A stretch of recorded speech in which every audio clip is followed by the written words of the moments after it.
पति और पत्नी चिड़ियाघर में घूम रहे थे तो घूमते घूमते वह बंदर के पिंजरे के पास पहुंचे। वह उन्होंने देखा बंदर अपनी पत्नी बंदरिया के साथ खेल रहा था।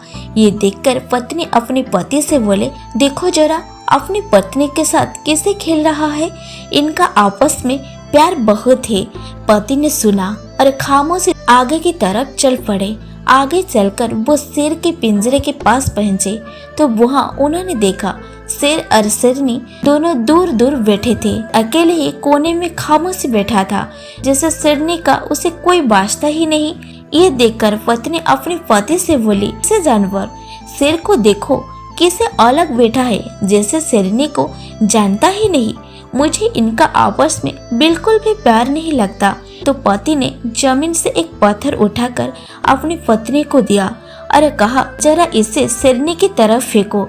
और जैसे ही पत्नी ने पत्थर को शेरनी की तरफ फेंका, शेर ने तैरते हुए शेरनी की हिफाजत के लिए उसके आगे आकर खड़ा हुआ।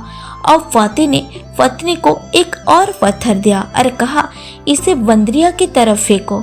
जैसे ही बीवी ने पत्थर बंदरिया की तरफ फेंका, बंदर ने बंदरिया को छोड़कर अपनी जान बचाने के लिए सीधे पेड़ के ऊपर चढ़ गया।